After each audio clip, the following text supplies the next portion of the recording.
welcome back to my channel. My name is Allie. Today I want to talk about all of the very many books coming out in October. So feel free to skip around and yeah, enjoy. Okay, I have 6 books here that are coming out the first week of October. The first is Midnight is the Darkest Hour by Ashley Winstead. This is the author of In My Dreams I Hold a Knife, which I haven't read. I do have Fool Me Once. This is her first romance. I think she recently came out with a romance this year. She is just writing nonstop. Good for her. This one is about killings that are happening in a small town, and our main character is a librarian. I think she lives with her father, or she's very close to him, and he's like this very serious Baptist preacher. Our main girl teams up with the local loner, and I think he's a bad boy. It says he's from the wrong side of the tracks. I don't know why that phrase always makes me giggle, but it does. They are going to try to solve this mystery of this myth town legend of this killer. And the myth is that he's the Low Man, capital L, capital M, a vampiric figure said to steal into sinners' bedrooms and kill them on moonless nights. I feel like the fact that this bad guy is killing sinners, and also the fact that her dad is a preacher, is gonna make us think that he's the one doing it. So I'm actually very curious to see who is actually doing it. Then we have Let Him In by William Friend. This cover is scary, but the story is very creepy too. I feel like normally I don't like a straight up, this is a scary story sort of books, but for Halloween, I will be reading this. This is about a single dad, and he has a pair of twin daughters. Not a pair of twins, a set of twins. They go into his room one night and they're like, "There's a shadowy man in our room." And he goes in and like there's no one there. Turns out they have an imaginary friend who's telling them things, and they set him a place at their dinner table, and he starts saying that he's going to take them away. It's very creepy. He's not that concerned though, because their mother just recently died and he thinks it's them trying to deal with that. So yeah, it's about this creepy shadow man that may or may not be a real thing. It says that Alfie, the dad, will have to confront his own shameful secrets. I'm very curious about that. The dark past of Hart House, which is where they live, and even the bounds of reality, or risk taking part in an unspeakable tragedy. I feel like this is just gonna be straight up spooky, and that's all I want from this. I want to be scared. Another one that's sort of like Hill House related is When Ghosts Call Us Home by Katja de Beccarera. I did not say that cover. I did not say that correctly. I honestly only clicked on this when I was researching for this video because this cover is absolutely stunning. It actually does sound interesting though. So our main character is named Sophia. When she was 12 years old, her older sister made this like Blair Witch Project type of movie in their house, and she and her sister were in it, and they were like reacting to things in the house. I don't understand if it was like scary things were actually happening, or Sophia, our main character, thought it was fake. I'm very confused, but obviously I'll find out when I read it. Now though, in the present timeline, the sisters aren't really talking. They have a strained relationship. This movie has gotten like a cult following, and all the fans have scoured the movie over and over looking for clues or hints or conspiracy theories, and they all think that her older sister made a pact with the devil. Sophia, our main character, thinks this is bullshit, but then her sister disappears. So it's up to our main character, Sophia, to figure out what's going on, and she's gonna have to go back to her childhood home and see like if there's something demonic happening, and hopefully she can save her sister. It sounds creepy too, which I'm excited about, but I do love a sister relationship in a book. Then we have Beholder by Ryan LaSala. This is the author of The Honeys. I haven't read this yet, but I have it and I did start it, and it sounded very promising for a YA horror. This is a chilling new contemporary fable about art, aesthetic obsession, and the gaze that peers back at us from behind our reflection. So our main character is an orphan named Ethan, and he has this weird power that he can rewind the reflection in any mirror, peering into its recent past, which is so cool. I've never heard of anything like that. Anyway, he goes to some fancy art party and he goes into the bathroom. He doesn't usually do this because I think his grandmother, his yaya, thinks that it's really superstitious and like it's bad juju or something. But he does it at this party, and suddenly he hears screaming from outside the bathroom. He tries to get a peek outside, but some boy stops him from coming out. And so he stays in the bathroom, more screaming happens. Eventually he emerges and everyone's fucking dead. And their bodies are strewn in some sort of artistic sculpture. It's really creepy, obviously. So I guess he's gonna have to figure out what's happening, because I think it continues to happen, and it's very like art focused. Like these bodies are being subjected to this torture for the sake of art. So I'm curious as to what's going on. and I hope it's good. The next one is such a random pick for me. This is called The Witching Year by Diana Helmuth, and it's weird because it's just a nonfiction story about a woman. I think she's in her 30s, and she doesn't really get much out of organized religion, and so she delves into witchcraft. It's all about all of the research that she does. She goes to a bunch of different like witchy locations. She goes on a retreat. I don't know like how well this is done like for the witch community. I don't know if they have given this their blessing. I don't even know how that whole thing works. I'm just very curious, and it's something that I really want to know someone's story about that, especially coming from like an outside perspective. This is just me being nosy and in a Halloween mood, so I probably will be listening to that audiobook. And then finally for the first week, we have Out There Screaming, an anthology of new Black horror edited by Jordan Peele. I remember when this book was announced, everyone lost their shit. We only have like 3 mini descriptions of some of the stories in here. The first one is a cop begins seeing huge blinking eyes where the headlights of cars should be that tell him who to pull over. How random is that? 2 freedom riders take a bus ride that leaves them stranded on a lonely road in Alabama where several unsettling things await them.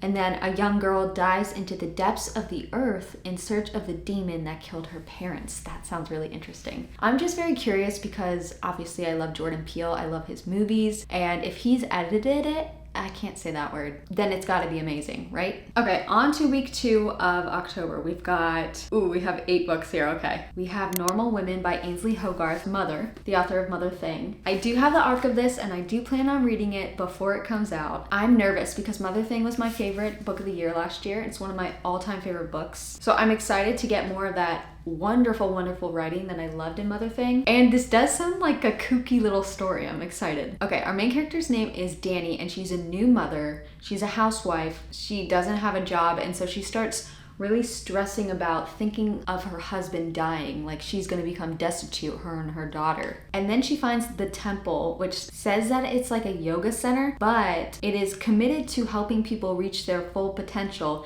And if that sometimes requires sex work, so be it. Danny decides that she's gonna be great at this, and this is gonna be her ticket to security and, you know, protecting herself and her daughter in case something happens to her husband. But then the temple's leader disappears. Danny sort of makes herself the investigator and tries to figure out what has happened. I know that this book took a crazy trip down like Alice's rabbit hole. It spiraled out of control in the best way, and so that's what I'm really hoping with our book, Normal Women. Then we have Family Meal by Brian Washington, who is the author of Memorial, which I have started and have not finished.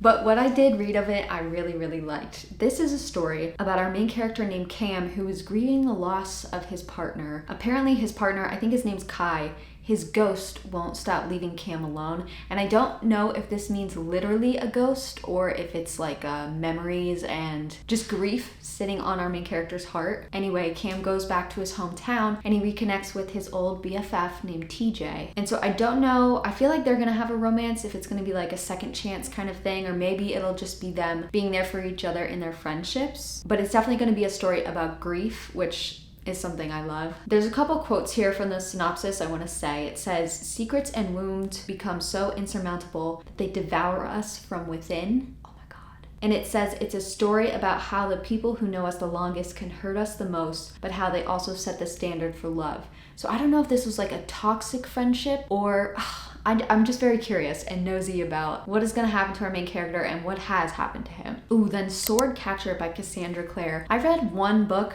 like the first book, what is it called? The one with the brother and sister. Oh, what is that book called? The Shadow Hunters? Is that it? Anyway, this is a huge series that Cassandra Clare has. She also has like The Clockwork Orange. I'm making shit up now. She has spin-off series and this whole like multiverse going on, and I'm not a part of it, and I have felt out of the loop for many years. Now she has come out with a new series. This is the first book, and so even though it doesn't sound that intriguing to me, I'm gonna read it because because I refuse to not be let in on a club again. Okay, this is about two outcasts. First we have Ken, who is an orphan raised to be the sword catcher, which is a body double for like the prince or the royal heir to whatever throne. And so his main purpose and only goal in life is to die for this prince, which is actually very sad and kind of a really cool perspective to read about. I think he's actually friends with the prince, but like how close can you really get when this is your main purpose in your life? And then our second outcast is Lynn, who has healing magic. So this is a fantasy and is a physician trying to save her best friend, and I think she has to like look to something dark to get her best friend to safety. So these two outcasts end up getting thrown together and find out some effed up information about their entire political system that's going to blow everyone's mind. So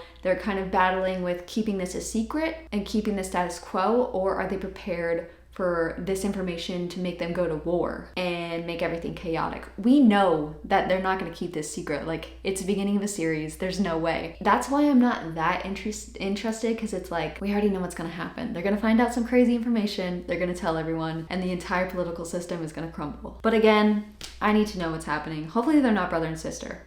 Curious Ties by Pascal Lascelles. That's a wonderful name, Pascal Lascelles. Ooh. This says it's Ninth House meets A Deadly Education, which sounds amazing. It's a dark academia fantasy. I'm really interested in this one because it's set at a boarding school. It says a college, so they might be new adults, but I think it's actually classified as young adult, so we shall see. Emery is our main character, and she goes to a magic boarding school. She's just like a mediocre healer. She's nothing special, but then one night her and her classmates go down to a cave. I don't know why they go down there or if it's like some secret meeting, but all of them die. I think they drown, and she's the only one that survives. And I don't know if that causes her to get new powers or if it reveals her hidden power. It's apparently a darker power that she can't talk to people about, either because they'll take advantage of her or it's like frowned upon, I don't know. So she ends up turning to the school loner / bad boy named Baz. Of course his name is Baz. They end up playing detective because one of the girls that drowned was Baz's sister, so they're trying to get to the bottom of what's happening. Apparently there's a secret society / cult within the school, and I think the information of her power gets out and people start trying to take advantage of her, or she gets like thrown into this limelight. It sounds like the plot's a little all over the place, but I will read anything for a boarding school setting. Plus the cover's pretty cool. Then we have Last to Leave the Room by Caitlin Starling, and I almost didn't even pick this book because the cover is just so ugly to me. Sorry. But then I read the description and it sounds really, really, really good. Our main character's name is Dr. Tamsin, and I have no idea why, but her basement is like sinking. It's distorting, the walls aren't making sense. And then one day a door appears. She opens it and there's an exact replica of her, except that this doppelganger is the exact opposite of her personality. Like, our main character is kind of a bitch and this doppelganger is really, really sweet and kind. Our main character starts questioning her or testing her, and she seems completely human, like all of the responses that she has. But the longer that this clone is existing, the more our main character starts having like lapses in her time and memory. So she has to find out what the other her wants and where that door goes to. I'm so curious about this. Not even the clone part, like that's cool. I really like clones or robots or anything like that. But like, I want to know about this basement. Why is it doing this? What's going on? Then we have What We Keep to Ourselves by Nancy Ju-Yoon Kim. This one's very intriguing. It's about a mom who disappears, and it's told in two timelines. One in 1999 when she has disappeared, and I think it's through the point of views of her husband and children. They find a body in the backyard with a letter addressed to Sunny, the mother, and I think they have to figure out what happened. And then the other timeline is in 1977, and it's when Sunny and her husband first moved to America. And in that timeline, we get Sunny's point of view and how isolated she is and how lonely she is. And it says that she has a chance encounter with someone at a bus stop that's going to change her entire life and cause, I'm sure, this drama that's happening in the present timeline. And I just want to know what's going on. This next book, I don't have that much information. It's called Roman Stories by Jhumpa Lahiri, and it's translated by Todd Portnowitz. I believe it's originally written in Italian. I didn't even read the rest of this or like any of the short story collections in this. All I needed to read is that Rome, the city, is the protagonist and not the setting of this book. That is so cool. I love it when towns or houses or cabins or pieces of land, nature are like characters themselves. I eat that shit up, and so I will be reading this. And finally, for the second week, we have Wrath Becomes Her by Aidan Polydorus. This says it's Frankenstein meets Inglorious Bastards, and it's a stunning Jewish historical horror novel. Okay, so it's set during World War II or after. It's 1943. I don't know my history very well, so it's right around there. It's set in Lithuania, and our main character named Vera is killed by the Nazis. Her father obviously is very, very upset, and he uses this thing called kishuf. I don't know if I'm saying that correctly. It's an ancient and profane magic to create a golem in her image, a Nazi killer, to avenge her death. And so the new Vera awakens, and she has this like inane purpose to enact revenge, but she also starts getting these memories from Vera before this happened, and she starts remembering this boy that she liked, and I think just like more normal memories. So she starts battling, and that like lovely story that I will never get sick of if you are created by something and by someone for a distinct purpose, do you not have like agency yourself to go after the things that you want? I will forever just love those types of stories. I find them so intriguing. I think she ends up meeting that boy that she liked, and she finds out that other people are using this kishuf thing for bad intentions. And so I think she's gonna have to fight some bad guys, but with her own reasoning and not just because she was made to do it. I think it's going to be really good. The author, I've never read anything by him, but he is featured in The Gathering Dark. So I'll probably read his short story and see if maybe I really like the writing, but I'll probably try this book anyway, even if I don't like it. All right, I have 2 books here for week 3 of October. First, I am so fucking excited for this. It's called Lilith by Nikki Marmory. This is about the first woman ever created named Lilith, and she and Adam are like in the Garden of Eden, and he's trying to like lay on her and make her submissive, and she's like, fuck this shit. So she gets kicked out of paradise. So she has to watch as Eve ends up being submissive and, you know, kind of takes that role as the first lady of whatever. Apparently, Lilith knows some secret about God and why his wife, the Queen of Heaven, is missing. Sounds very suspicious to me. So Lilith has a plan to rescue Eve, which I'm very happy for. I'm glad she wasn't just like gonna hate Eve. Like, she sees that Eve is a victim in this. She's gonna rescue Eve, find the Queen of Heaven, and restore equality. And it's gonna take us throughout many places and many times, including modern age. And hopefully she sticks it to God. I don't know. 10 things that never happened. Guys, this story is so funny to me. This is about a boss and a worker. I don't think they get along. I don't think our main character, who's the worker, likes his job. I don't think he's been doing a very good job. And so the boss sends him to London, I think to fire him. And our main character ends up like hitting his head, and he pretends to fucking have amnesia. I think he does it so he won't get fired, but then they start talking and the boss feels so bad and they start getting to know each other, but there's not that sort of pressure of them being enemies, so they start to actually get along, and I think they fall in love, but like he has this huge secret that he's been faking it this whole time. Can you imagine? I feel like there's no way, like obviously this is gonna be a happily ever after because it's like this cartoonish cover, but like how would you be able to get over the fact that someone lied about that?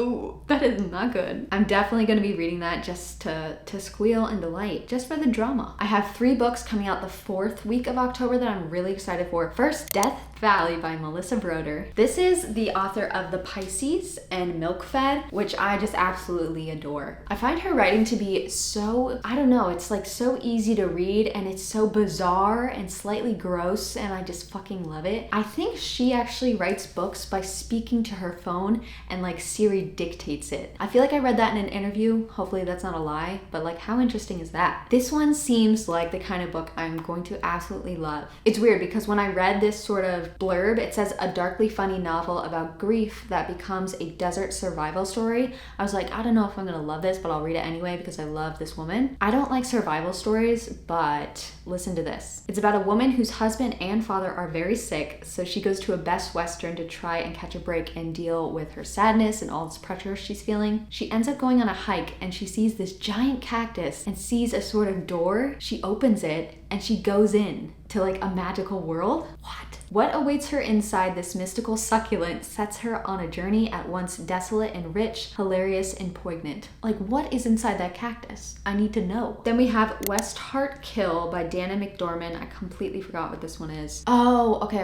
I usually wouldn't pick up a book like this. It's just a murder mystery. I think it's, what is that, a closed door mystery where people start just like dropping dead. I don't always have fun with that, but there are exceptions like Daisy Darker. The thing that made me want to read this is that it says it's a whodunit, but that it gleefully upends the rules of the genre. That makes me want to pick it up because it sounds just like a normal murder mystery, an isolated setting, a detective, bodies falling one by one, but like if they're gonna say that it gleefully upends the rules of the genre, this has got to have a wild turn and twist of events. I don't know, this is the kind of book where I'd want to read it and try to come up with theories, like absolutely insane theories while I'm reading it. Maybe I'll do a spoiler video with this one. Then we have Organ Meats by Ming Chang. This is the author of Gods of Want. I just recently got this, well, a couple months ago. This is a collection of short stories. I only read one of them and I fell absolutely in love. This book, I believe though, is not short stories, it's an actual novel. And it's about two best friends who find this pack of dogs that can talk to them. And apparently they come from a long line of dog-headed women and women-headed dogs. And they have the capability to turn into dogs. So they decide that together they are going to turn into dogs. I guess they're like each other's pack mates, and they put a red string around their necks so that they can symbolize, you know, their best friendship or whatever. But then they're separated and one of the girls sinks into a dream world where her body starts rotting. What the hell does that mean? And only her friend knows how to rescue her. I love a good friendship book, but I think more so this dog woman thing. I love books about turning feral or turning into creatures or I don't know, that kind of thing. I'm very excited for this. And then on the final week of October, it's Halloween, it's basically November, I have one more romance. This seems so basic, but for some reason I really want to try it. It's The Graham Effect by Elle Kennedy, and I think she's the author of that sports romance series, The Deal, and I think there might be a spin-off series. And this is the same thing where I never really got into that series, so I feel kind of out of the loop. So now that she's starting a new series, I want to get right in book one and write it out with everyone. This is a hockey romance, and I think it's Grumpy Sunshine, Enemies to Lovers. Our main character's name is Gigi, and she's the daughter of some hockey legend, and she really wants to go to the Olympics, win the World Series, but she mostly wants to get out of her dad's shadow. So to improve her hockey game, I'm guessing, she starts getting lessons by this huge, good hockey player, I guess. Apparently he's very grumpy and they don't like each other, but he agrees to do it because he wants to get on her dad's good side. Apparently they have some crazy chemistry. I feel like I can already see the third act coming, but that's never stopped me from enjoying a romance before. And I feel for some reason that I want to get more into sports romances. I don't know why, I don't really care for sports that much, but it's just an area of romance that I haven't really tapped into. And so this might be the time, my friends. Whew, okay. Are you ready for October? Because I am. I feel like as soon as I start reading about new books, like my brain will not let me enjoy any of the books I have right now. I want the next ones, and then November will come, and then December. It's just a never ending, okay, you get it. I am excited to read some creepy books for October though. I don't think I've really embraced Halloween the last few years. I think the older you get, it's kind of more depressing, especially because I don't have kids around me to make it more fun, so I'm just like sitting sadly in my house. Okay. This sounds depressing. I'm gonna stop. Thank you for watching. Let me know if you've heard of any of these books, and always let me know if I missed any that are really on your radar. I love it when you guys tell me books that are coming out that I'm not aware of, because then I can just buy some more. Bye!